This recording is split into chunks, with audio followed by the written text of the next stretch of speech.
పెద్దపల్లి మండలంలోని దేవునిపల్లి గ్రామంలో శ్రీ లక్ష్మీ నరసింహస్వామి కళ్యాణ మహోత్సవం అంగరంగ వైభవంగా జరిగింది. ఈవో శంకరయ్య మాట్లాడుతూ ప్రతి సంవత్సరం మాదిరిగానే ఈ సంవత్సరం కూడా భక్తులకు ఎలాంటి అసౌకర్యాలు కలగకుండా పారిశుద్ధ్య విషయంలో గానీ, నీటి వసతి విషయంలో గానీ, చలవ పందిళ్ల విషయంలో గానీ అన్ని సక్రమంగా చూసుకుంటున్నామని అన్నారు. భక్తులకు ఎలాంటి కష్టం కలగకుండా క్యూ లైన్ల ద్వారానే లక్ష్మీ నరసింహస్వామి దర్శనం కల్పిస్తామని అన్నారు. ఈ జాతర నవంబర్ 12, 2024 నుండి నవంబర్ 21, 2024 వరకు జరుగుతుందని అన్నారు. 15వ తారీఖు జరిగినటువంటి కళ్యాణ మహోత్సవానికి సుమారుగా 20,000 మంది హాజరైనారని, 20వ తారీఖు జరిగే రథోత్సవానికి సుమారు 50,000 నుంచి 1,00,000 వరకు హాజరవుతారని అన్నారు.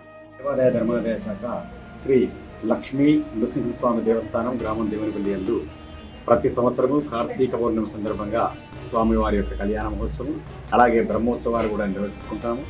ఈ సంవత్సరము తేదీ 12-11-2024 మంగళవారం నుండి తేదీ 21-11-2024 వరకు దేవస్థానంలో బ్రహ్మోత్సవాలు నిర్వహించుకుంటున్నాము. బ్రహ్మోత్సవాల్లో భాగంగా నిన్నటి రోజున అనగా 15-11-2024 రోజున స్వామివారి యొక్క కళ్యాణ మహోత్సవం అత్యంత వైభవపేతంగా నిర్వహించుకున్నాము.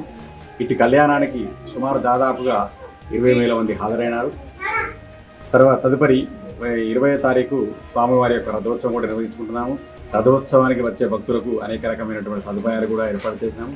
చలవ పందిళ్ళు అయితేనేమి, టెంట్ అయితేనేమి, షామియానాలు, మరుగుదొడ్లు, తర్వాత పటిష్టమైనటువంటి బందోబస్తు కూడా ఏర్పాటు చేసి ఎలాంటి ఆటంకం లేకుండా భక్తులకు త్వరితగతిన దైవదర్శనం చేసుకునేటట్టుగా వీలు కల్పిస్తాము.